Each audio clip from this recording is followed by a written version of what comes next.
من يهده الله فلا مضل له ومن يضلله فلا هادي له ونشهد أن لا إله إلا الله وحده لا شريك له ونشهد أن سيدنا ومولانا محمدا عبده ورسوله صلى الله عليه وعلى آله وأصحابه وبارك وسلم تسليما كثيرا كثيرا. أما بعد فأعوذ بالله من الشيطان الرجيم.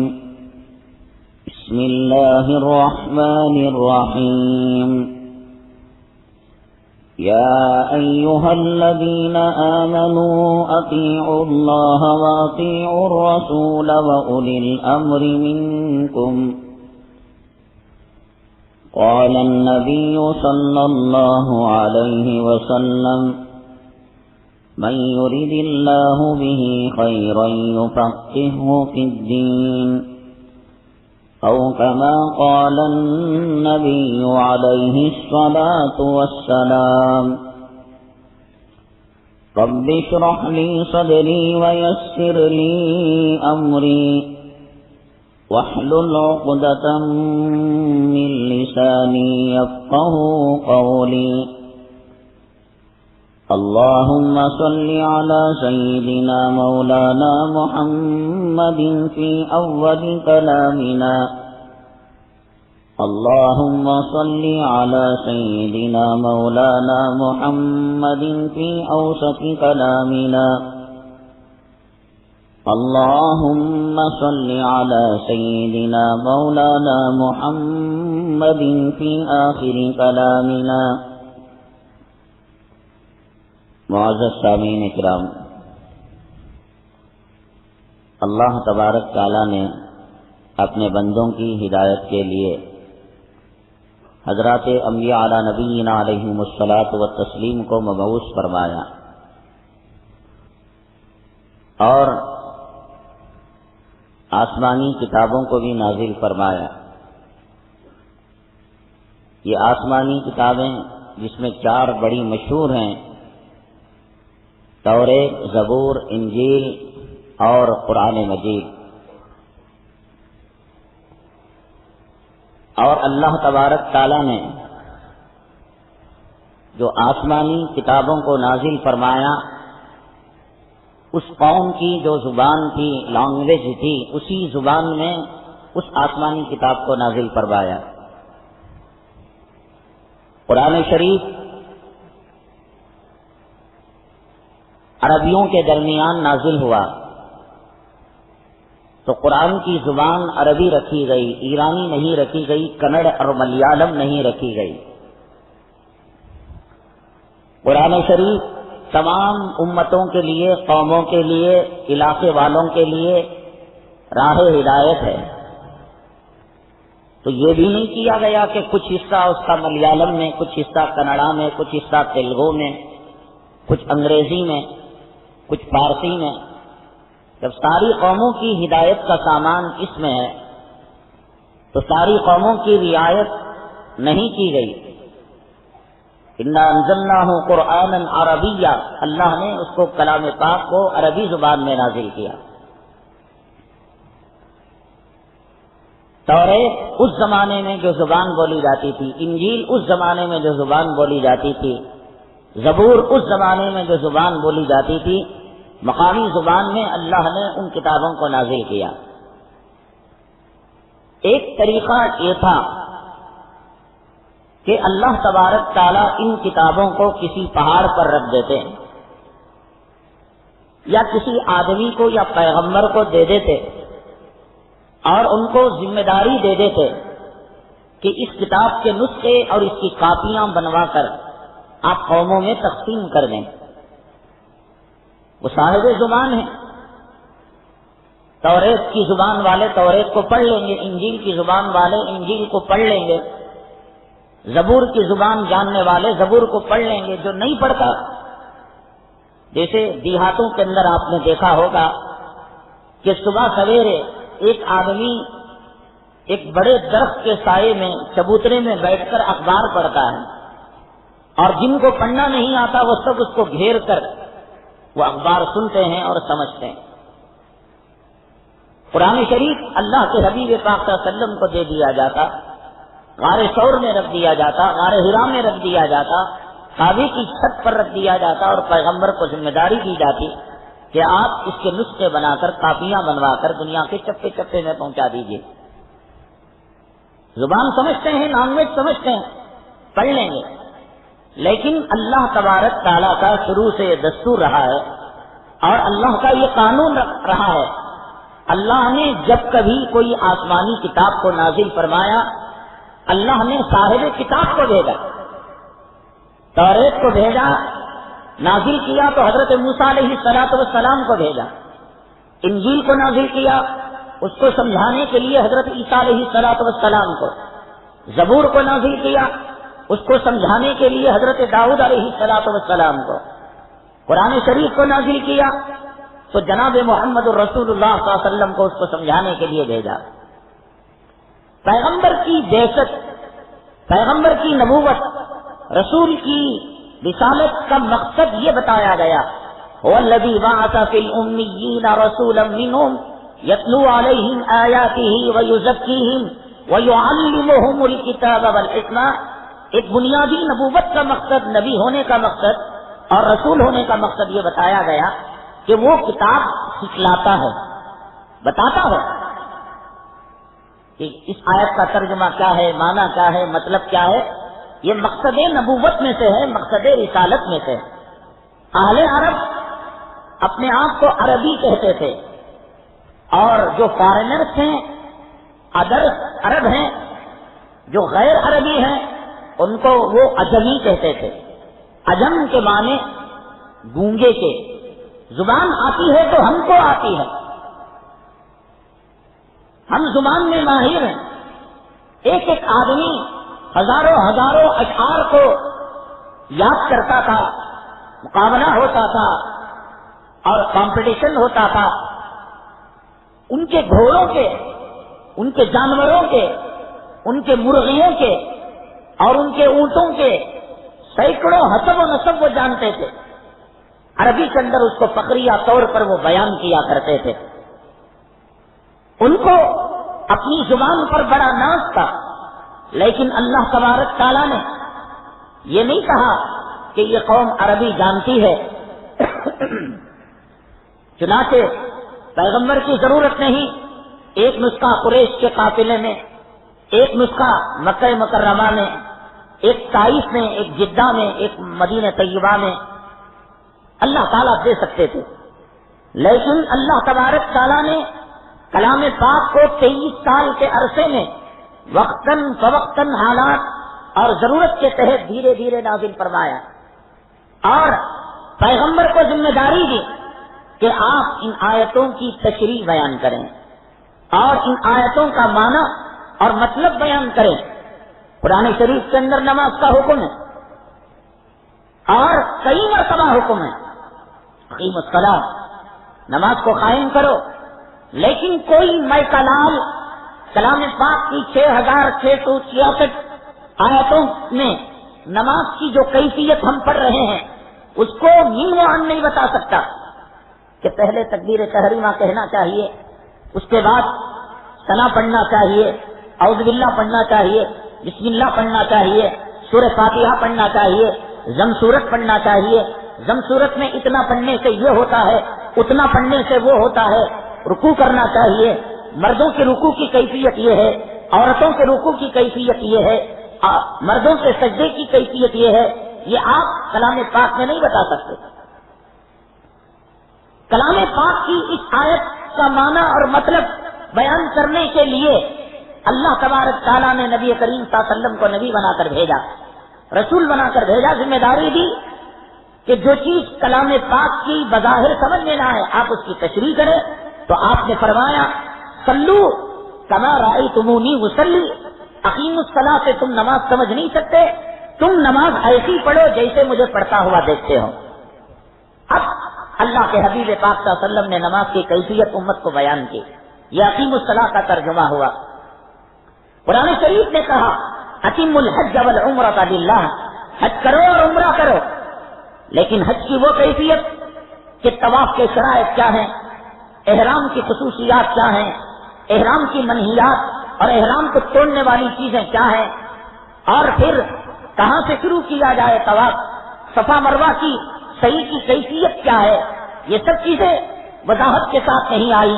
تو اللہ تبارک تعالیٰ نے نبی کریم صلی اللہ علیہ وسلم کو اس کا ترجمہ بتانے کے لیے مبعوث کیا اور آپ نے فرمایا خذوا عنی مناسککم، اے لوگو، اے میرے صحابہ، تم مجھ سے حج کا طریقہ سیکھ لیا کرو. میں نے جو حج کیا ہے اور میں نے جو حج کا طریقہ تم کو بتایا ہے وہ تم سیکھ کر امت کو پہنچا دیا کرو. زکوٰۃ دینے کا حکم ہے تو زکوٰۃ کتنی دی جائے، کن کو دی جائے، کتنے پر دی جائے، یہ سب قرآن شریف کے اندر اس کی وضاحت نہیں ہے.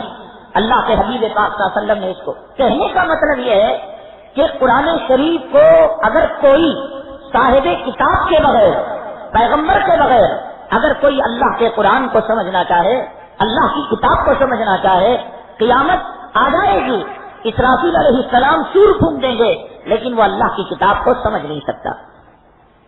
انگریز نے دنیا کے اندر مختلف جماعتیں پیدا کی اور مختلف تحریکیں پیدا کی.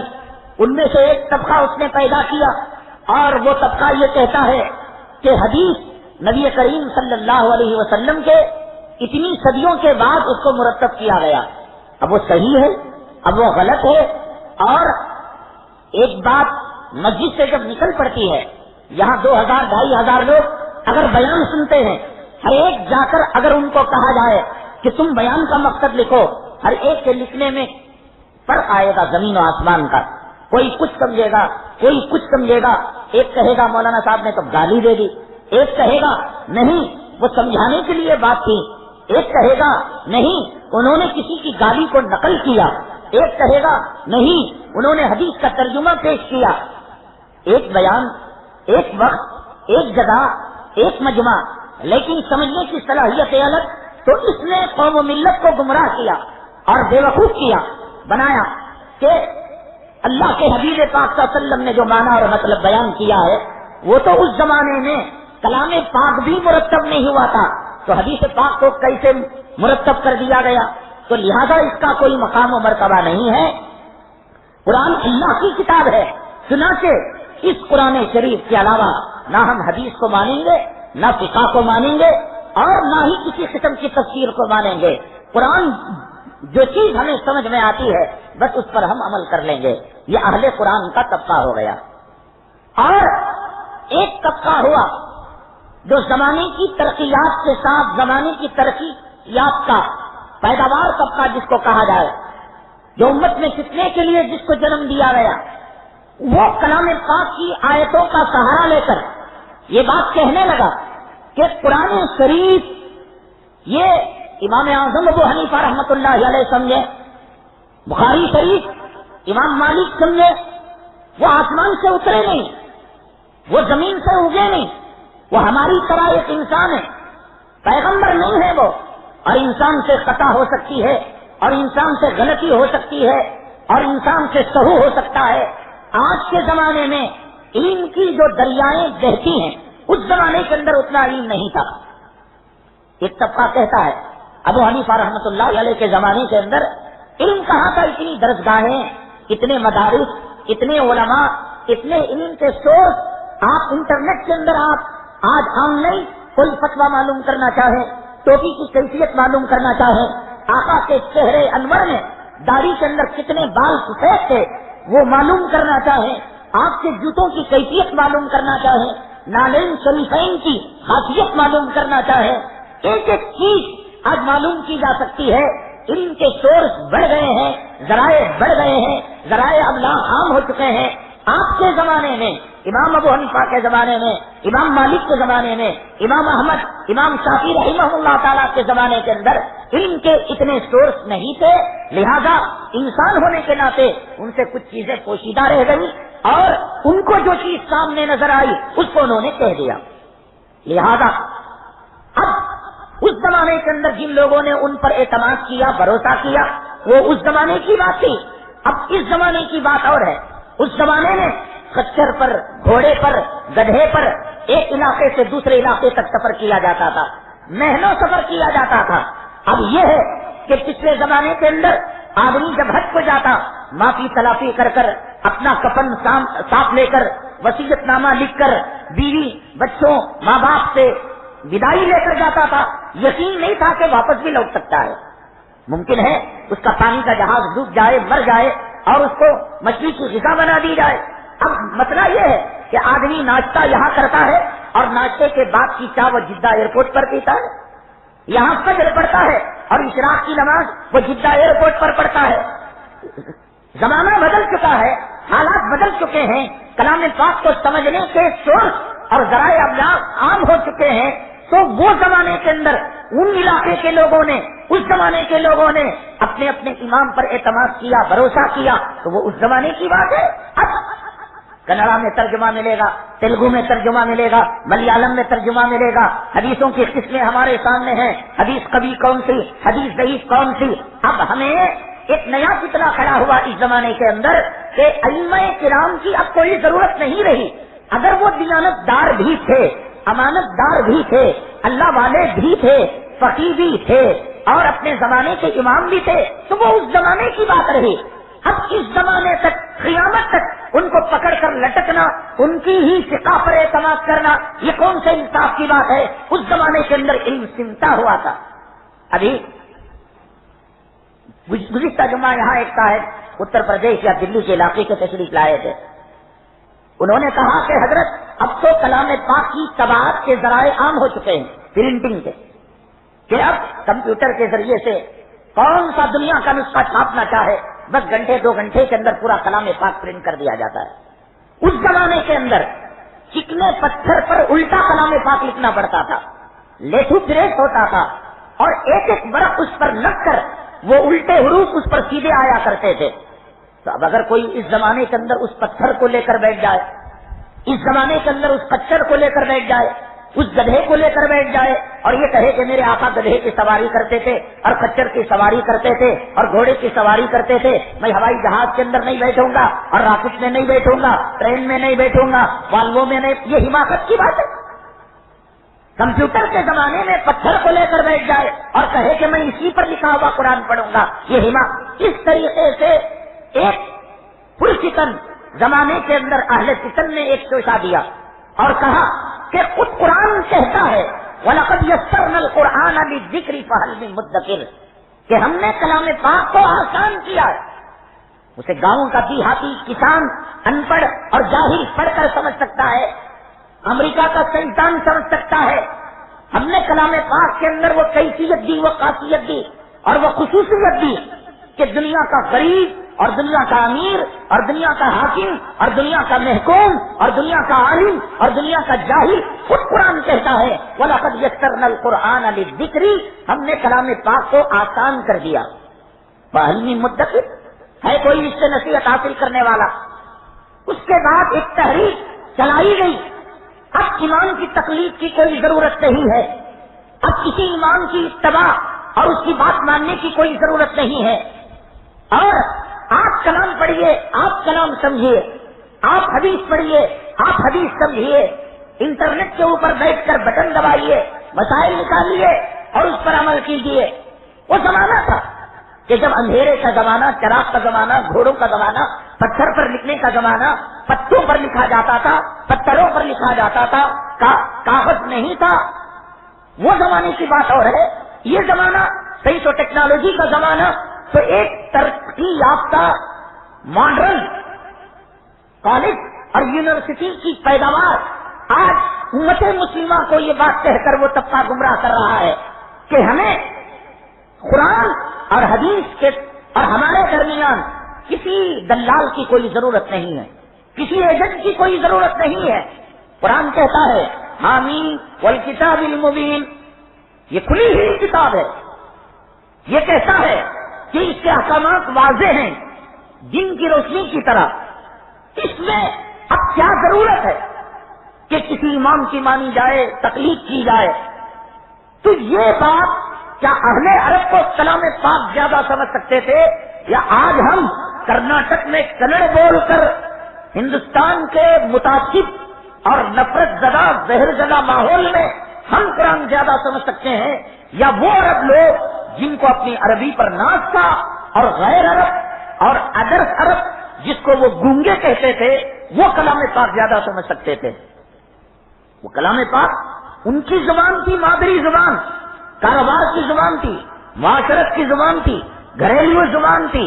ان کو سمجھانے کے لیے اللہ تبارک تعالیٰ نے پیغمبر بھیجا، اور پیغمبر کی یہ ذمہ داری دی، والذی بعث فی الامیین رسولا منہم یتلو علیہم آیاتہ ویزکیہم. انہی میں ایک پیغمبر مبعوث ہوا جو ان کو کتاب سکھاتا ہے، یعلمہم الکتاب، کتاب سکھاتا ہے. یہ ضرورت کیا ہے؟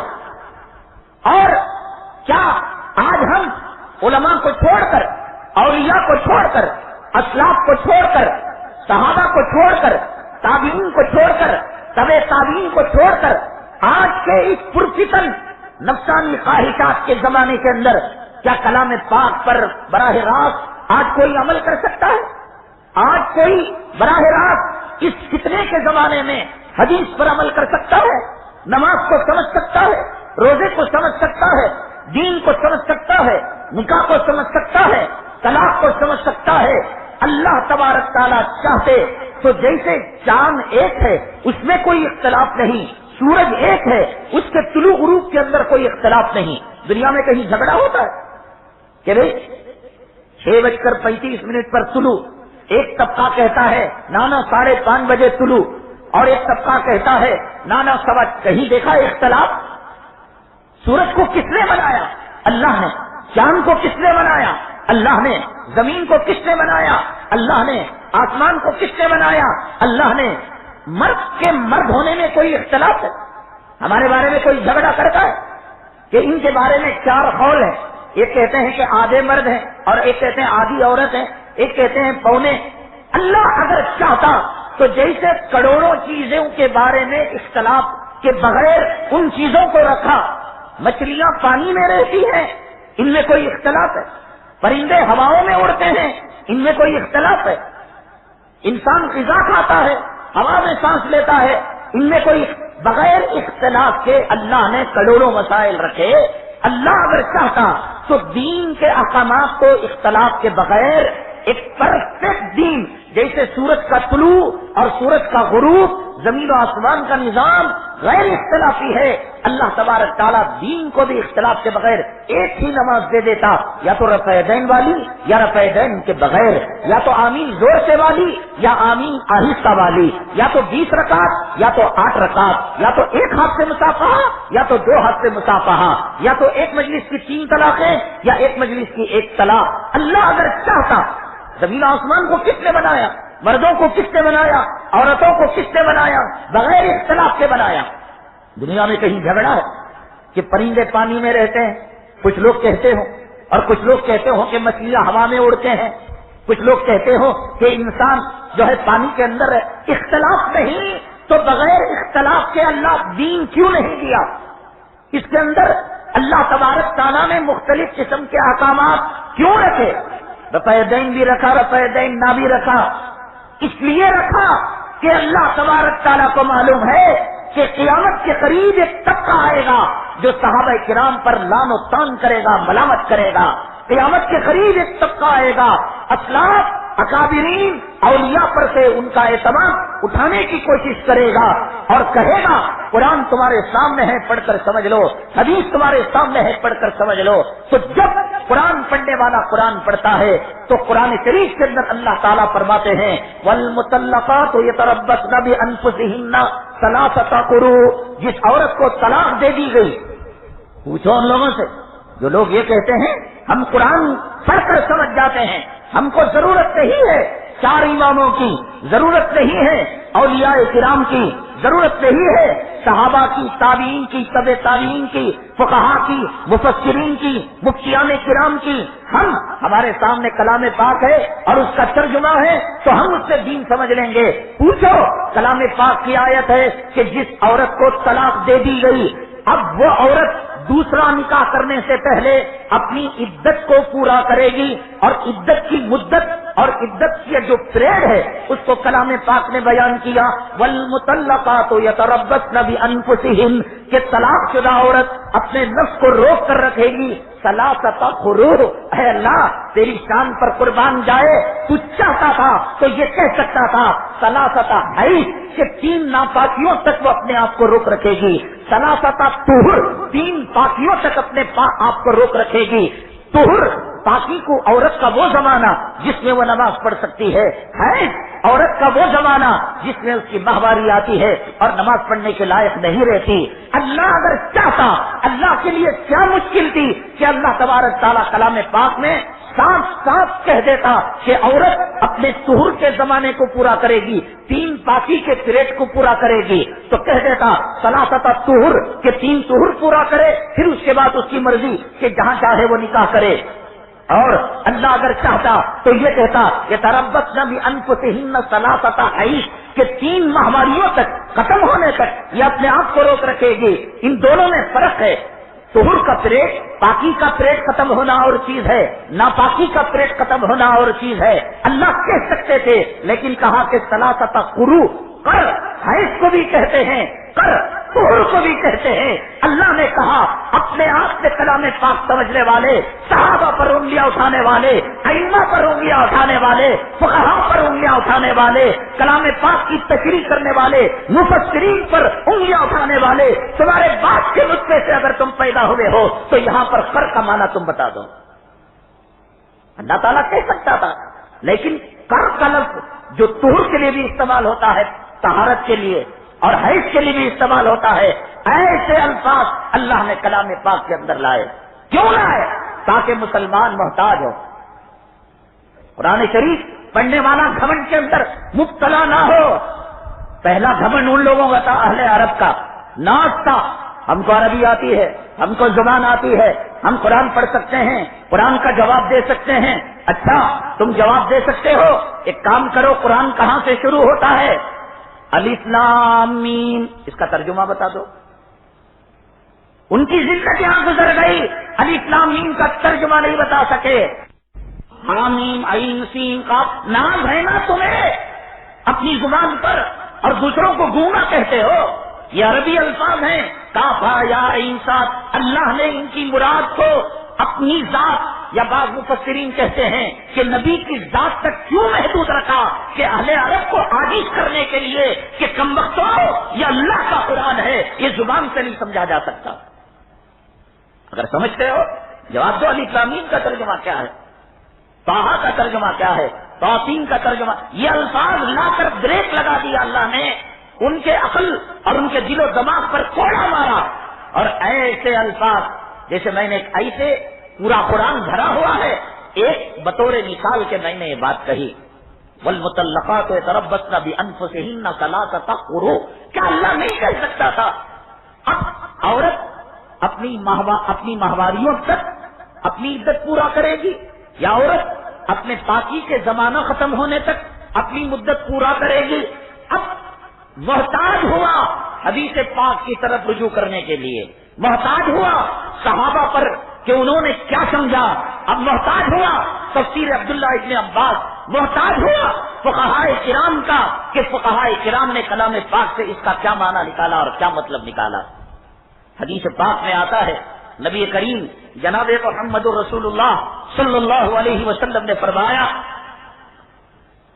کہ جو آدمی اپنے کھیت کو بٹائی پر دینے کا کام کرتا ہے، میں اس کے خلاف اعلان جنگ کرتا ہوں۔ بتائیے کہ ایک آدمی اپنی زمین ہے، اپنا کھیت ہے، کسان کو دیتا ہے اور کسان سے کہتا ہے زمین میری، محنت تمہاری، آدھی فصل تمہاری، آدھی فصل میری۔ شریعت اس کو جائز کہتی ہے، فقہاء اس کو جائز کہتے ہیں، مفتیان کرام اس کو جائز کہتے ہیں، لیکن حدیث پاک کے اندر کہا گیا کہ جو آدمی اس کے اندر مبتلا ہوگا اور جو آدمی فلاں کام کے اندر مبتلا ہوگا اور اس کے خلاف اعلان جنگ ہے، اگر حدیث کے ظاہر الفاظ کو دیکھا جائے تو یہ کام ہی ناجائز ہو جاتا ہے۔ اب اللہ کے حبیب پاک صلی اللہ علیہ وسلم نے ان لوگوں پر جو یہ کہتے ہیں کہ قرآن کو سمجھنے کے لیے حدیث کافی ہے، آپ نے جیسے اللہ تبارک تعالیٰ نے الف لام میم کاف یا عین صاد کہہ کر عربوں کے دل و دماغ پر کوڑا لگایا، ثلاثۃ قروء کہہ کر قرآن فہمی کا دعویٰ کرنے والوں کے دل و دماغ پر اللہ نے کوڑا لگایا، ضرب لگایا، تو اللہ کے نبی صلی اللہ علیہ وسلم نے ایسی حدیثیں بیان کر کر جو صرف یہ کہتے ہیں کہ ہمارے لیے قرآن اور حدیث کافی ہے، ان کے دل و دماغ پر آقا دو عالم صلی اللہ علیہ وسلم نے کوڑا لگایا۔ کمبختو، حدیث کے ظاہر پر تم اعتماد نہیں کر سکتے۔ حدیث پاک میں نبی کریم جناب محمد رسول اللہ صلی اللہ علیہ وسلم نے ارشاد فرمایا کہ جو آدمی اپنی ہوا جو خارج کرتا ہے، ری جو خارج کرتا ہے، جس سے وضو ٹوٹتا ہے، آواز نہ سن لے یا بدبو محسوس نہ کر لے تو اس کا وضو نہیں ٹوٹتا۔ اب اس کا مطلب بظاہر یہ ہوا کہ اگر کوئی آدمی بغیر آواز کے ریح کو خارج کر دے، بغیر بدبو کے ریح کو خارج کر دے، تھوڑی سی ریح کو خارج کرنے میں نہ بدبو ہوتی ہے نہ آواز ہوتا ہے، تو حدیث کے ظاہر الفاظ کے اعتبار سے آپ کی حدیث کا مطلب یہ ہوا کہ اس کا وضو نہیں ٹوٹا، جبکہ ساری دنیا کے علماء کا اتفاق ہے کہ ذرہ برابر ہوا خارج ہو گئی، آواز آئے نہ آئے، بدبو آئے نہ آئے، اس کا وضو ٹوٹ جاتا ہے۔ تو حدیث کے اندر یہ کہہ کر کوڑا لگایا گیا کہ حدیث کو سمجھنے والے فقہاء کرام نے، حدیث کو سمجھنے والا وہ طبقہ جس کی تعریف اللہ نے کی ہے، اللہ کے نبی نے کی ہے، جب تک تم ان کے محتاج نہیں بنو گے تم حدیث کو نہیں سمجھ سکتے۔ ورنہ ایک آدمی مائکروفون لگانا پڑے گا پاخانے کی جگہ اور کان کے اندر ڈگری رکھنی پڑے گی کہ بھئی اس کی آواز آ رہی ہے نہیں آ رہی ہے، اور ایک پیر لگانا پڑے گا پاخانے کی جگہ اور ناک کے اندر اس کی جو ہے دوسرا سرا رکھنا پڑے گا کہ بدبو جا رہی ہے نہیں جا رہی ہے۔ لیکن حدیث پاک کے اندر یہ جو فرمایا گیا یہ اس شکی انسان کے لیے جو خامخواہ بلا وجہ بیٹھے بیٹھے مجھے جو ہوا خارج ہوئے جیسا دکھا، ہمیں آواز آئے جیسا، ہمیں کیا کہ پیٹ میں گڑبڑ کے جیسا دکھا، جا رہا ہے وضو کر رہا ہے آ رہا ہے، جا رہا ہے وضو کر رہا ہے آ رہا ہے، جا رہا ہے وضو کر رہا ہے آ رہا ہے، تو اس کے بارے میں فرمایا ارے بے وقوف کہیں گے، تیرے لیے مسئلہ یہ ہے کہ جب تک تو بات سن نہ لے اور آواز کو محسوس نہ کر لے تو یہ کیسے پتہ لگے گا؟ یہ فقہاء کرام ہیں کہ جنہوں نے حدیث کے معنی کو بیان کیا، حدیث کے مطلب کو بیان کیا۔ جنگل کے اندر جڑی بوٹیاں ہیں، نیم کے پتے ہیں، انگور کے خوشے ہیں، آم ہے، امرود ہے، اللہ نے ان کے اندر خاصیتیں رکھی ہیں، زعفران ہے، اخروٹ ہے، بادام ہے، سیب ہے، سب طاقت والی چیزیں ہیں، لیکن کون سی چیز کے اندر کون سا وٹامن ہے، یہ کس میں ہے، بی کس میں ہے، سی کس میں ہے، اور کس انسان کو کس عمر میں کتنا وٹامن لینا چاہیے۔ 50 سال ہو گئے، 60 سال ہو گئے، اب وہ وٹامن کے چکر میں، طاقت کے چکر میں، قوت باں اور شہوات کی طاقتوں کے چکر میں طاقتور مغزیات کھائے گا، اس کی کڈنی اس کو برداشت نہیں کرے گی، کڈنی فیل ہو جائے گی۔ یہ کام کون بتائے گا؟ جڑی بوٹیاں بیچنے والا نہیں بتائے گا، یہ کام حکیم کا کام ہے، ڈاکٹرز کا کام ہے کہ کس کو کون سی دوا دینی چاہیے۔ محدث کا کام یہ تھا کہ نبی کی روایتوں کو اس میں کوالٹی کے ساتھ، یہ فرسٹ کوالٹی، یہ میڈیم کوالٹی، یہ لو کوالٹی، یہ اقوی حدیث، یہ قوی حدیث، یہ ضعیف حدیث، یہ مرسل حدیث، یہ مقطوع حدیث، یہ کام کس نے کیا؟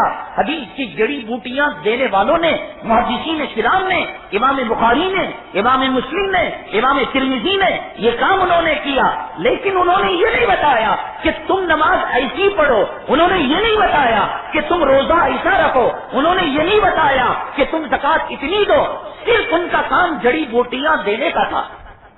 اب یہ حکم امام اعظم ابو حنیفہ رحمۃ اللہ علیہ، امام شافعی رحمۃ اللہ علیہ، امام مالک رحمۃ اللہ علیہ، یہ طبیب، یہ ڈاکٹر، یہ حکیم، ان سے حدیثیں لی اور لینے کے بعد کوالٹی کو پرکھا، اور کوالٹی کو پرکھنے کے بعد انہوں نے غور و فکر کیا کون سی حدیث پہلے زمانے کی، کون سی حدیث آخری زمانے کی، کون سی حدیث مکے کی زمانے کی، کون سی حدیث مدنی کی زمانے کی، کون سی حدیث ضعیف، کون سی حدیث قوی۔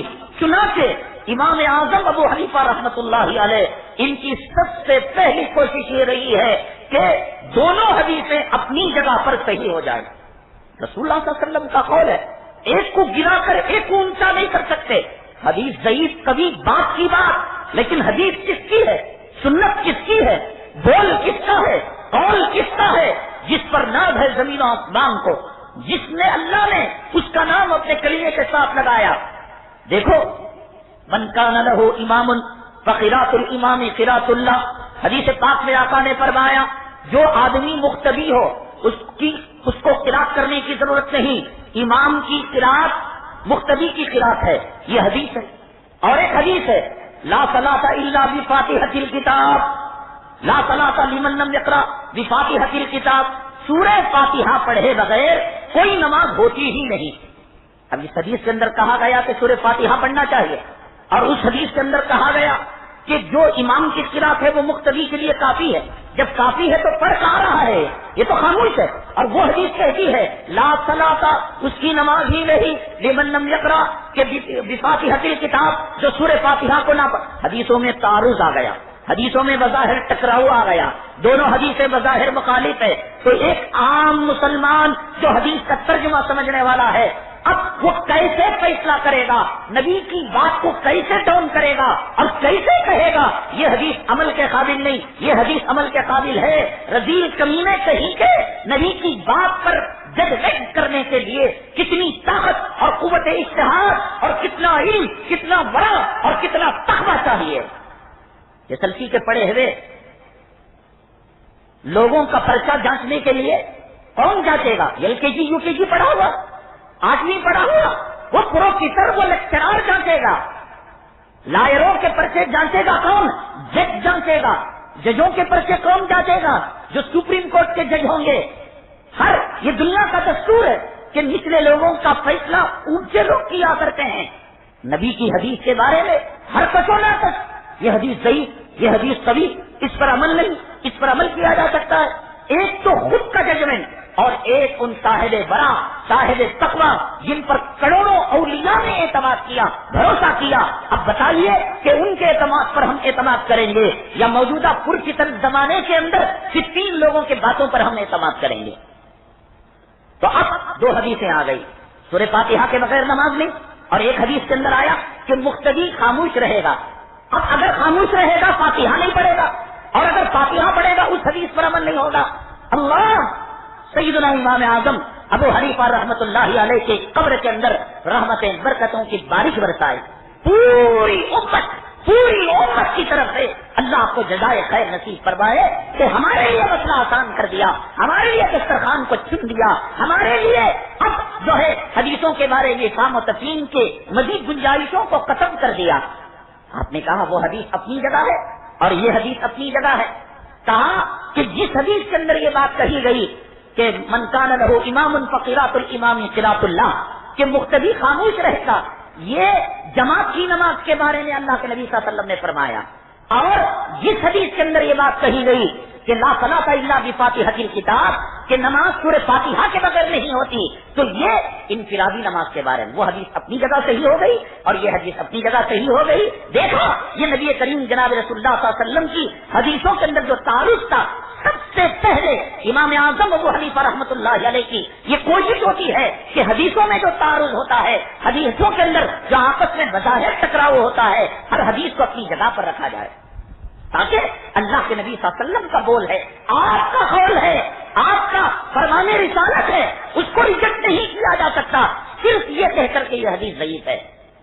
تو آپ پہلا کام یہ کرتے ہیں کہ دونوں حدیثوں کو اپنی اپنی جگہ پر اس کے معنی اور مطلب کے ساتھ رکھتے ہیں.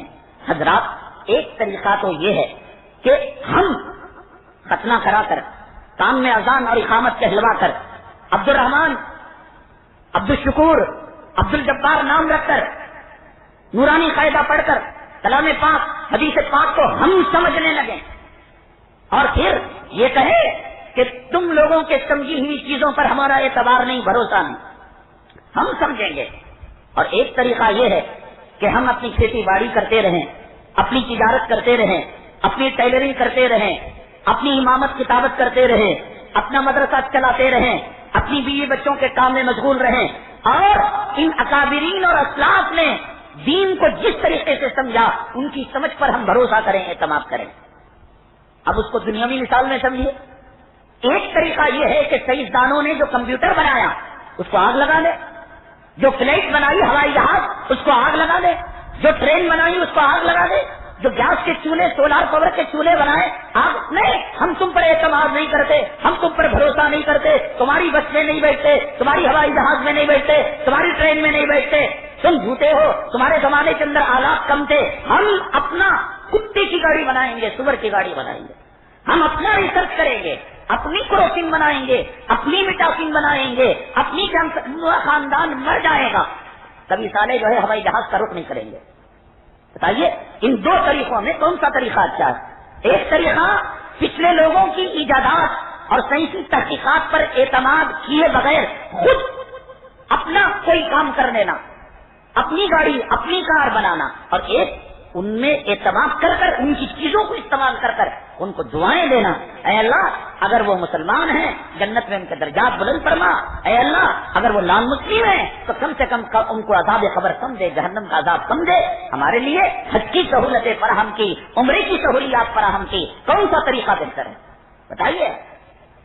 بیوی کے کھانے بنانے پر اعتماد کر کر دسترخوان ہے بسم اللہ والا برکت اللہ کہہ کر نوالا کھا لینا یہ بہتر ہے؟ نہیں، تو عورت ذات ہے، تو سن سے نازک ہے، تو آدھی عقل والی ہے، میں جورو کا غلام نہیں ہوتا، اب وہ لکڑیاں بازار میں کاٹنے کے لیے جائے، لکڑیاں لے کر آئے، پھکنی لے کر بیٹھ جائے، تیل اس کے اندر ڈالے، ہانڈی اس کے اوپر رکھے، کون سا کام افضل ہے مجھے بتائیے؟ دین کے معاملات کے اندر نماز کو جیسے اس زمانے کے اللہ والوں نے سمجھا، اور کیوں اعتبار نہ کریں؟ آج کس پر اعتبار کر سکتے ہیں؟ مساجد کے اندر قادیانی گھسے ہوئے ہیں، شیعہ گھسے ہوئے ہیں، مساجد کے اندر عیسائی گھسے ہوئے ہیں، امام کا حلیہ ڈال کر 20 25 سال نمازیں پڑھا کر قوم کی نمازوں کو غائب کر رہے ہیں۔ خانقاہوں کے اندر جعلی صوفیہ، جعلی پیر، جعلی مرشد عورتوں کی عزت و آبرو سے لوٹ رہے ہیں۔ وہ زمانہ حیا کا زمانہ تھا، تقوی کا زمانہ تھا۔ وہ امام اعظم ابو حنیفہ رحمۃ اللہ علیہ کہ جو 10 دن مدینہ طیبہ میں رہا اور نکل کر جانے لگا، مدینہ طیبہ کے لوگوں نے ان کے تقوی کو، طہارت کو، ان کے برا کو، ان کی پاکیزگی کو دیکھ کر ان کے قدموں پر گر گئے۔ اے ابو حنیفہ، آپ کے بغیر مدینہ طیبہ کے اندر ہمارا دل نہیں لگتا، کیوں جا رہے ہیں؟ ابو حنیفہ رحمۃ اللہ علیہ نے فرمایا میری مجبوری ہے، تم میری مجبوری سمجھو۔ کہا کہ کیا مجبوری ہے؟ ہر حاجت آپ کی پوری کریں گے، ہر ضرورت آپ کی پوری کریں گے، آپ کہیں گے ہم اپنی جان آپ کے لیے نچھاور کر دیں گے، نہیں، ایک حاجت وہ ہے جو تم پوری نہیں کر سکتے۔ 10 دن ہو گئے کہ مدینہ طیبہ کے اندر میں نے پیشاب کا قطرہ اور پاخانہ نہیں کیا، کہ کہیں ایسا نہ ہو کہ جس جگہ پر میں پیشاب کر رہا ہو، استنجا کر رہا ہو، قضائے حاجت کر رہا ہو، میرے محبوب کا قدم وہاں پر گرا ہوا ہو۔ ہم اعتبار ان پر کرے نہ کرے، ہم بھروسہ کرے نہ کرے۔ ایک مکان والے سے مل ملاقات کے لیے جاتے ہیں، کڑاکے کی گرمی، لو چل رہی ہے، لیکن دھوپ کے اندر بیٹھے ہوئے ہیں دیوار کا سایہ چھوڑ کر۔ ایک ساتھی نے کہا کہ حضرت سائے میں بیٹھ جائیے، دھوپ سے مر جائیں گے آپ۔ کہا نہیں، اس مکان والے کو میں نے قرض دے رکھا ہے، اور حدیث پاک میں آقا نے فرمایا ہے من جرا قرضا فہو ربا، من جرا قرضا نفع فہو ربا۔ جو قرض نفع نہ دے، جو قرض اپنے ساتھ نفع کھینچ کر لائے، وہ سود ہو جاتا ہے۔ میں نے آپ کو 100 روپے دیا اور اس شرط پر دیا کہ آپ واپس 110 دیں گے، یہ قرض ہے، لیکن 10 روپے کھینچ کر نفع کو کھینچ کر لا رہا ہے، یہ سود ہے۔ آپ کی عقل مندی، آپ کی فراست، آپ کا تقویٰ اس بات کی اجازت نہیں دے رہا ہے کہ آپ جس مالک کے مکان کو، جس مکان والے کو قرض دیا ہے، اس کے دیوار کا سایہ بھی آپ نے لینا پسند نہیں کیا۔ جس کے جیل سے جنازے کے نکلتے دیکھ کر ہزاروں آدمیوں نے کہہ دیا کہ یہ اللہ کا سچا ولی ہے، یہ پیغمبر کا سچا نصیب ہے، کیوں نہ جو ہے اس کو دیکھ کر کلمہ پڑھ لیا جائے۔ جس کے جنازے کو دیکھ کر قوموں نے کلمہ پڑھا ہو، تو آج اگر کوئی کہے یہ مشرک تھا، آج اگر کوئی کہے ان کی بات ماننے والا مشرک ہے، آج اگر کوئی کہے کہ یہ نبی کو بنا دیا گیا، ارے اللہ کے بندو، ہندوستان کے اندر لا ہے نہیں ہے، قانون ہے نہیں ہے، قانون کی کتاب چھپی ہے نہیں ہے، کنڑا میں نہیں ملتی، انگریزی میں نہیں ملتی، اردو میں نہیں ملتی، تو پھر اپنے مقدمے کی پیروی کرانے کے لیے لائر کو کیوں پکڑتے ہو؟ اپنے مقدمے کی پیروی کرانے کے لیے آپ ایجوکیٹ کو کیوں پکڑتے ہو؟ کیا تم کو قانون پڑھنا نہیں آتا؟ قانون نہیں جانتے تم کہو کہ قانون کی تشریح نہیں کر سکتا ہو، لا کی کتاب نہیں پڑھ سکتا ہو، LLB کو کیا اس سے بڑے کورس کو نہیں کر سکتا ہو؟ ارے جگتا ہے میں خود تشریح کروں گا، کیا دنیا آپ کی تشریح کو مانے گی قانون کی؟ وہ کالے کوٹ والے کا مقام کیوں ہے؟ کیا وہ پیغمبر ہے؟ کیا وزیر اعظم ہے وہ قانون بنانے والا ہے؟ قانون بنانے والا نہیں، قانون کی تشریح کرنے والا ہے۔ ابو حنیفہ رحمۃ اللہ علیہ نے فرمایا کہ میرے قول کے سامنے، میرے مسلک کے سامنے، میرے طریقے کے سامنے ضعیف حدیث بھی مل جائے، میرے طریقے کو دیوار پر مار دو، نبی کی حدیث کو سینے سے لگا لو۔ انہوں نے یہ نہیں کہا میں پیغمبر ہوں میری اتباع کرو، میرے نقش قدم پر چلو۔ انہوں نے احسان کیا کہ ثلاثہ قروء سے ہم کو سمجھ میں نہیں آ رہا تھا، ہم کو کھیت بٹائی پر دینے کا مسئلہ سمجھ میں نہیں آ رہا تھا، ہم کو قراءت خلف الامام اور سورہ فاتحہ کا مسئلہ سمجھ میں نہیں آ رہا تھا، طلاق کا مسئلہ سمجھ میں نہیں آ رہا تھا، خلع کا مسئلہ سمجھ میں نہیں آ رہا تھا، جنازے کا مسئلہ سمجھ میں نہیں آ رہا تھا۔ ابو حنیفہ آپ نے احسان کیا امت محمدیہ صلی اللہ علیہ وسلم پر۔ حدائق حنفیہ اور دیگر کتابیں میں حوالہ دوں گا آپ کو، اگر آپ کے پاس واٹس ایپ ہے کتاب کا اسکین کر کر بھیجوں گا کہ سیدنا امام اعظم ابو حنیفہ رحمۃ اللہ علیہ کیوں ہم ان کی بات مانتے ہیں، کیوں آج کے پترولیوں کی بات نہیں مانتے، ٹائی لگانے والے کوٹ لگانے والوں کی بات نہیں مانتے۔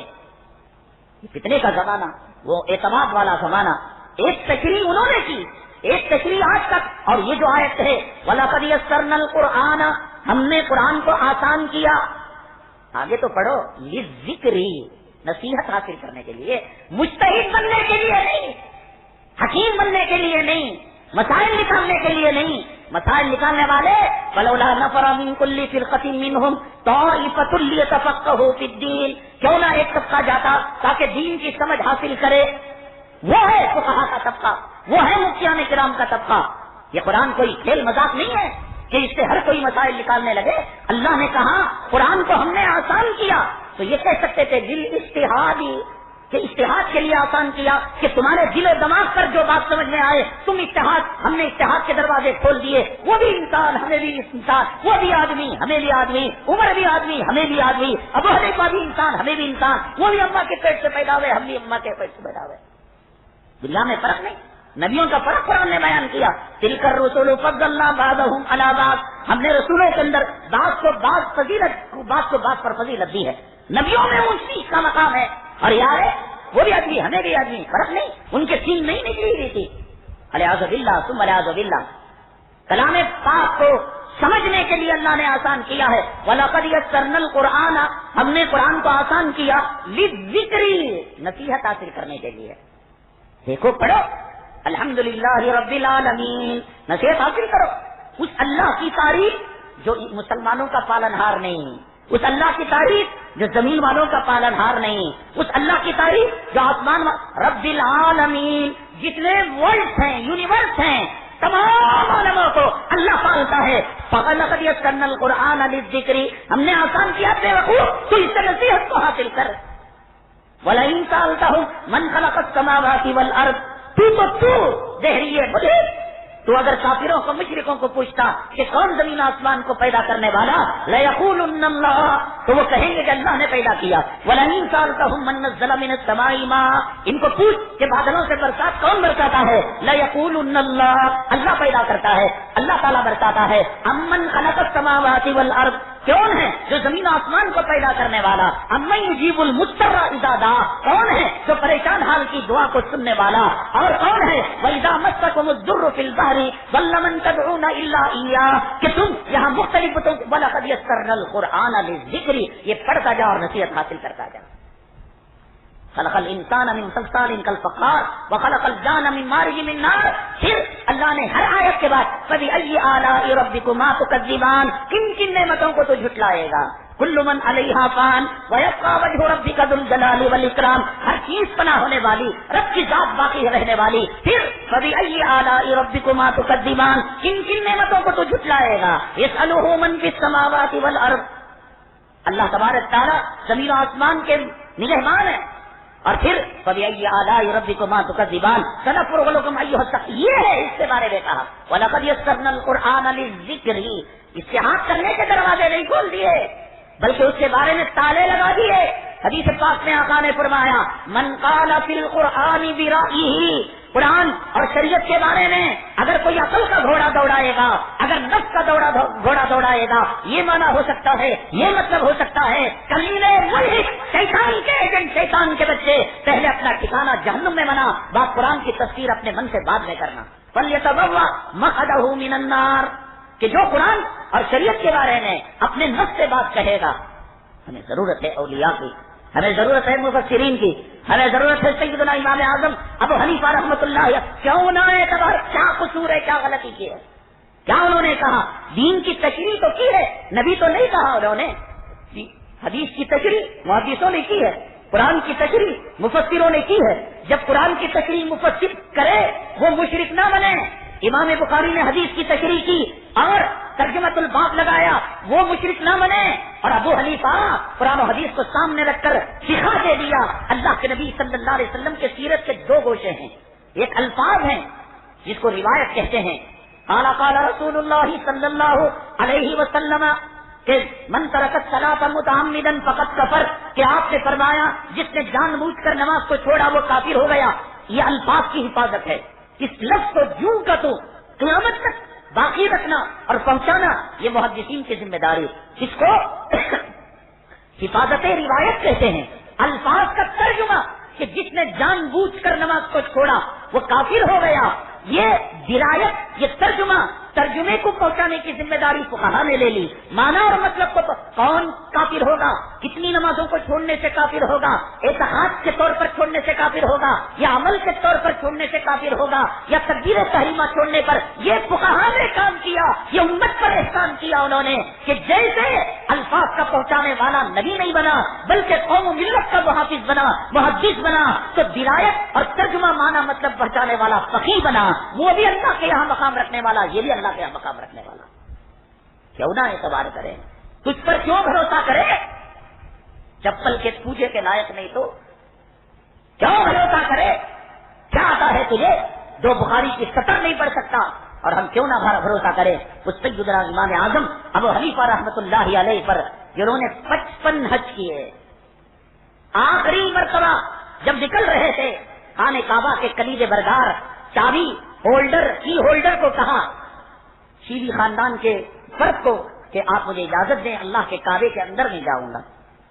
جس نے رخصتی کے وقت کعبے کے اندر جا کر 2 رکعت نماز پڑھی اور پہلی رکعت میں 15 پارے اور دوسری رکعت میں 15 پارے اور 2 رکعت میں اللہ کے کلام کو ختم کیا اور سجدے میں جا کر رونے لگا, اے اللہ تو نے مجھے فقہ دی, سمجھ دی دین کی, اور میں نے تیری معرفت کو جتنا سمجھنا تھا میری عقل کے مطابق سمجھا, مولا معاف کر دے کے جتنا سمجھا ہوتی تیری عبادت نہیں کر سکا.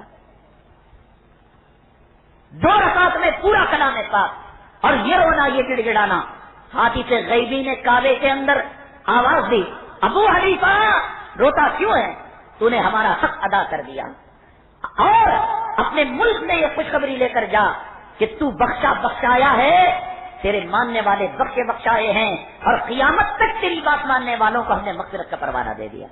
یہ بات سمجھتے باہر ہے, لیکن پھر بھی کئی معتبر کتابیں میں نے کہا کہ آپ اس کیا اگر واٹس ایپ میں لینا چاہے, میل میں لینا چاہے, میں ارسال کر سکتا ہوں.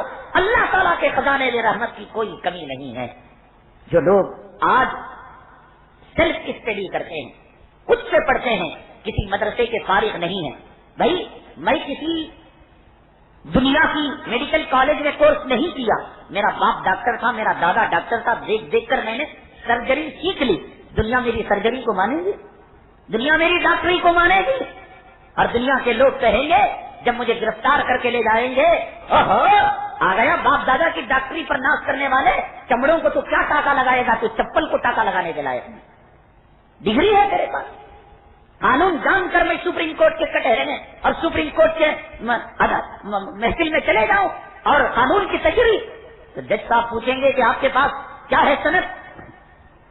آج 5 اسٹار 3 اسٹار 2 اسٹار ہوٹلوں میں چائے بنانے کے لیے ہوٹل مینجمنٹ کورس کی ڈگری چاہیے.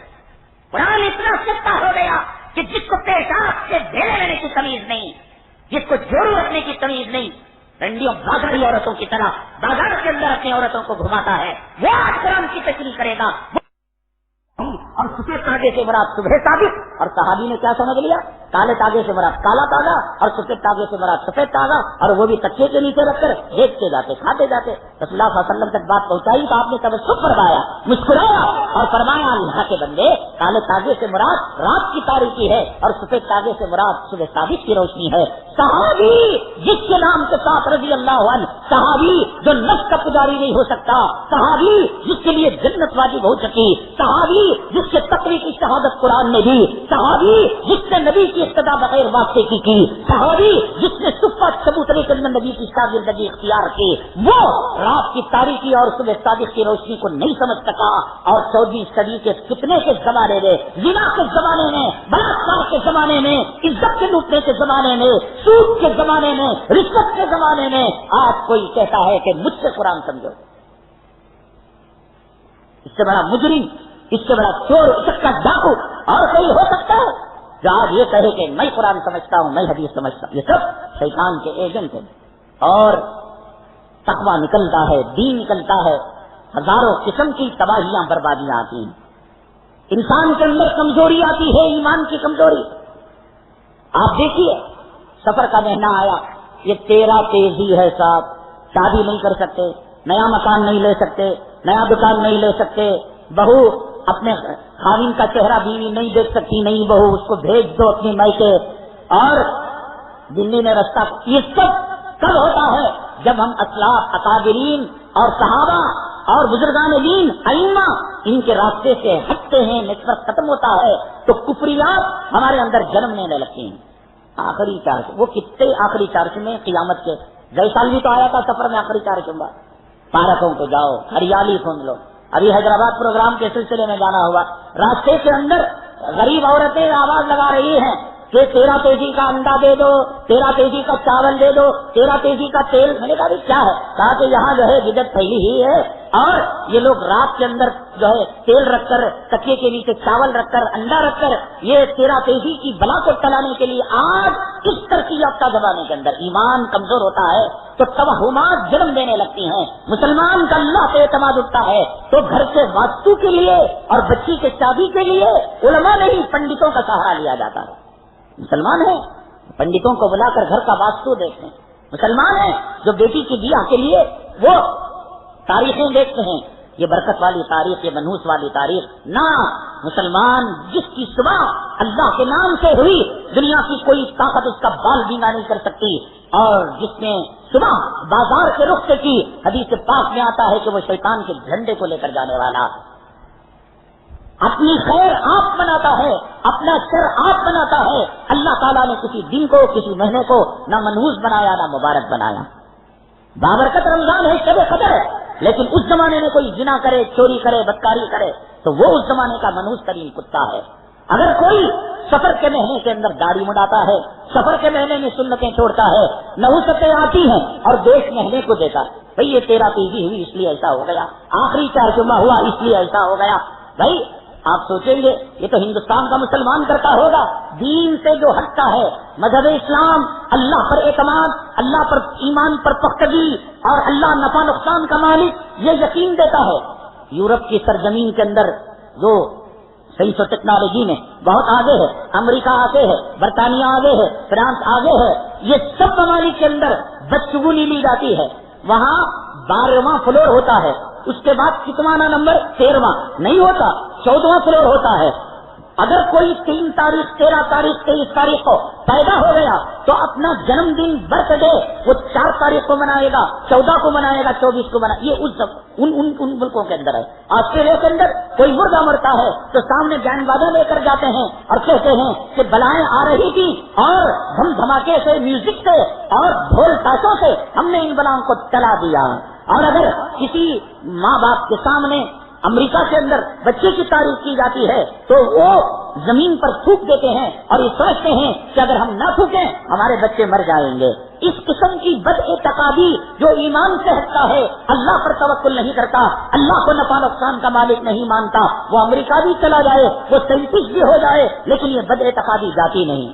فرانس کے اندر بچوں کی موت کے ساتھ ان کے کھلونوں کو دفن کیا جاتا ہے اور یہ سمجھا جاتا ہے کہ جو بچے بغیر کھلونوں کے دفن ہوں گے کیا وہ مٹی سے کھیلیں گے، وہ غریب ہو جاتے ہیں، اس لیے ہم ان کو ہائی ٹیک کھلونے made in Japan made in China کی گڑیا دیتے ہیں کہ خبر کے اندر وہ ان کھلونوں سے کھیلے۔ بد اعتقادی، بد پالی، یہ ایمان کی کمزوری کا نام ہے۔ ہمارے اندر ایمان کمزور ہوتا ہے تو بلی ہمیں ڈراتی ہے، تیرا توسی ہمیں ڈراتی ہے، آخری صبح ہمیں ڈراتا ہے اور دنیا کی ہر چیز ہمیں ڈراتی ہے، اور اللہ سے ڈرنے والے ہو جائے تو دنیا کی ہر چیز ہم سے ڈرتی ہے۔ شیخ سعدی رحمت اللہ علیہ نے واقعہ لکھا کہ مسافروں کی ایک جماعت جنگل میں جا رہی تھی اور ایک آدمی اس میں سے راستہ بھٹک کر جنگل میں چلے گئے۔ اس زمانے کے اندر وہ نہیں ہوتا تھا کہ اس کے اندر آرو مارک ڈالا گیا ہو اور لکھا گیا ہو کہ یہاں سے شہر 20 کلومیٹر کے فاصلے پر ہے، یہ اسٹیٹ وے ہے، یہ نیشنل ہائی وے ہے، اس کا نمبر کچھ نہیں ہوتا تھا۔ جنگل ہوتے تھے اور راستہ بتانے والے کرایہ دار دلال ہوتے تھے۔ وہ قافلے سے بچھڑ گئے، بڑے پریشان ہوئے، کہاں کہ کیا کرے کیا نہیں کرے، اللہ اللہ کرنے لگے۔ ایک شیر قریب آیا، ڈر گئے، پسینے چھوٹ گئے اور زمینوں پیروں تلے زمین ہٹ گئی۔ کہا کہ کیا ہوگا اللہ، اب تو یہ حملہ کرے گا۔ کہا کہ وہ آیا اور آنے کے بعد اپنے منڈی کو ایسے ہلایا جیسے وہ اس کا غلام ہو، بیٹھ گیا اور اشارہ کیا کہ اس کی پیٹھ پر بیٹھ جائیں، اور پیٹھ پر بیٹھ گئے تو قافلے تک پہنچا کر شکریہ کے ساتھ واپس آ گیا۔ اللہ سے ڈرنے والے بنے تو جنگل کے درشت میں بھی راستہ بتاتے ہیں، اور اللہ کا ڈر دل سے نکل جاتا ہے تو یہ کالی بلی راستہ کاٹتی ہے تو آدمی جو ہے وہ سفر نہیں کرتا۔ نہیں بلی کو دیکھ لیا، کبے کو دیکھ لیا، کم وقت کہیں کہ آئینے میں اپنے منوج چہرے کو نہیں دیکھا تھا کہ جس چہرے پہ 1.25 لاکھ پیغمبروں کی سنت نہیں تھی۔ آئینے میں وہ لباس نہیں دیکھا تھا جو اسلام مسلمان دشمنوں کا لباس تھا۔ آئینے میں اپنی جورو کا حلیہ نہیں دیکھا تھا جو بال کٹانے والی، بھویں تراش کرنے والی، جس کو اللہ کے نبی نے لعنت برسائی تھی کہ آپ نے فرمایا تھا بھویں تراش کرنے والی اور بالوں کی کٹانے والی، بیوٹی پارلر جانے والی پر خدا رسول کی لعنت۔ اس سے بڑا اس بلی کا کیا قصور جسے اللہ نے کالا بنایا، اس کتے کا کیا قصور، اس کبے کا کیا قصور، اس الو کا کیا قصور جو اڑتے ہوئے گھر پر بیٹھ کر چیخ کر چلا کر چلا گیا، وہ جانور کا کیا قصور جو گھر کے اندر داخل ہو کر چلا گیا۔ اللہ نے تجھے جیسے بنایا اس کو ایسے بنایا۔ منحوس تو ہے کہ تو نے اپنے چہرے کو منحوس والا بنا دیا، منحوس تو ہے کہ تو اپنی بیٹیوں کو جینس پینٹ پہنا دیا اور ٹی شرٹ پہنا دیا، منحوس تو ہے کہ عصمت عفت اور پاک دامنی کی گڑیا کو تو نے ننگی کر بازار کی رونق بنا دیا۔ منحوس تو ہے کہ اپنے گھر کے اندر بے نمازی پالے ہوئے ہیں۔ سیدنا شیخ عبد القادر جیلانی رحمت اللہ علیہ فرماتے ہیں کہ اس بے نمازی کو نمازیوں کے قبرستان میں دفن مت کرو، اس کی وجہ سے نمازی قبروں کو، نمازی مردوں کو تکلیف ہوتی ہے۔ مرنے کے بعد یہ کم وقت کا حصہ قبرستان کے مردوں کو تکلیف پہنچاتا ہے، تو ایک گھر میں ماں، باپ، بیٹا، بیٹی، بہن، بھائی اور مالک مکان، کرایہ دار سب بے نمازی ہو دنیا میں، اس سے بڑا کوئی بدنصیب گھر ہو سکتا ہے، منحوس گھر ہو سکتا ہے۔ سفر کے مہینے کو زبان نہیں، اس کو گالی، یہ منحوس مہینہ۔ محرم بول نہیں سکتا، اس کو گالی دے دو۔ بلی بول نہیں سکتی، اس کو کہہ دو اس نے راستہ کاٹ دیا۔ الو بول نہیں سکتا، اس کو کہہ دو کہ گھر پر بیٹھا اور گھر میں موتا ہو گئی۔ ایمان کمزور ہوتا ہے تو یہ بد اعتقادی پیدا ہوتی ہے، اور ایمان مضبوط ہوتا ہے اللہ تبارک تعالیٰ ایسے راستے نکالتے ہیں اور ایسے اللہ تبارک تعالیٰ عقل کی کھڑکیاں کھولتے ہیں کہ دنیا والے دنگ ہو کر رہ جاتے ہیں۔ ایک عیسائی نے حضرت عمر بن الخطاب رضی اللہ تعالیٰ عنہ سے پوچھا تھا کہ 2 آدمی بیک وقت پیدا ہوئے، بیک وقت مرے، لیکن ان میں کا ایک آدمی 100 سال چھوٹا، بتاؤ کون، کیسے ہو سکتا ہے؟ حضرت عمر بن الخطاب رضی اللہ تعالیٰ عنہ نے کہا کہ کلام پاک میں اللہ تعالیٰ نے حضرت عزیر کا تذکرہ کیا ہے، وقالت الیہود عزیر ابن اللہ، کہ عزیر کو یہود اللہ کا بیٹا کہتے تھے۔ حضرت عزیر علیہ السلام اور حضرت عزیز یا عزیر یہ 2 بھائی تھے، دونوں بیک وقت ماں کے پیٹ سے ایک ساتھ پیدا ہو گئے، لیکن حضرت عزیر علیہ السلام کے جو بھائی تھے اللہ تبارک تعالیٰ نے ان کو موت کے حوالے کر دیا اور ان کو 100 سال تک موت دے دی، پھر اس کے بعد 100 سال کے بعد ان کو زندہ کیا، پھر دونوں زندگی گزاری اور ایک ہی دن ایک ہی وقت میں مرے۔ تو چونکہ 100 سال تک حضرت عزیر کے بھائی مرے ہوئے تھے تو ان کی زندگی کے کوٹے سے 100 سال مائنس ہو گئے، نکل گئے، تو اس لیے ایک ساتھ پیدا ہو کر ایک ساتھ مر کر ایک جو ہے ان میں کا 100 سال کم عمر کا ہے۔ پھر اس عیسائی نے کہا سورج کی کرنیں جب پڑتی ہیں تو دنیا کے چپے چپے پر پڑتی ہیں، ہر جگہ پر پڑتی ہیں، لیکن دنیا کی ایک جگہ ایسی ہے کہ صرف ایک مرتبہ سورج وہاں پر چمکا ہے، نہ اس سے پہلے چمکا ہے نہ قیامت تک وہاں چمک سکتا ہے، کیا تم بتا سکتے ہو؟ حضرت عمر بن خطاب رضی اللہ تعالیٰ عنہ نے کیا جواب دیا؟ انشاءاللہ اگلی جمعہ اس جواب کے ساتھ حاضر خدمت ہوں گے. حضرات جیسے کہ آپ نے عنوان سے سمجھ لیا ہوگا کہ ابھی حالات بڑے پرفتن ہیں. بزم قاسمی کے اراکین نے شہر بنگلور کے اندر ہندوستان کی مشہور و معروف شخصیت اور حالات حاضرہ پر بڑی گہری نگاہ رکھنے والی شخصیت حضرت مولانا عبدالسمیع صاحب جو قاسمی ہیں دارالعلوم دیوبند کے فارغ ہیں, الحمدللہ بڑا اچھا بولنے کا ملکہ ہے. بروز ہفتہ کل بعد نماز عشاء الیاس نگر کے اندر حضرت کا اسی عنوان پر بیان ہوگا, سیدنا امام اعظم حنیفہ رحمۃ اللہ علیہ کی سیرت پر. اور مینا مسجد گروپ ان پارلی کے اندر اتوار کے دن بعد نماز عشاء پروگرام ہوگا. ان دونوں پروگراموں کے اندر علماء کرام کے مقالات بھی پیش کیے جائیں گے اور علماء کرام کے بیانات ہوں گے. یہ فتنہ کیا ہے, اس فتنے کا سد باب کیا ہے, کیوں ہم جو ہے ائمہ کی تقلید کرتے ہیں, کیا ائمہ کی تقلید کرنا برا ہے؟ یہ تمام سوالوں کے جوابات, اگر کوئی سوال بھی کرنا چاہے اس کا بھی جواب دیا جائے گا.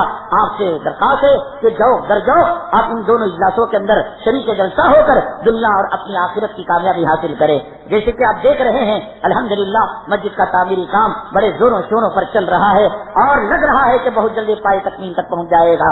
لیکن ایک آدمی بیچارہ اپنے اوپر کتنا بوجھ سنبھال سکتا ہے؟ آپ سے درخواست ہے کہ جاتے ہوئے اپنے لیے, اپنے مرحومین کے اصال ثواب کے لیے زیادہ سے زیادہ چندہ اور تعاون کرتے ہوئے جائیں. اللہ تبارک تعالیٰ نظر بد سے حفاظت فرمائے اور جلد از جلد اس کام کو پائے تکمیل تک پہنچائے.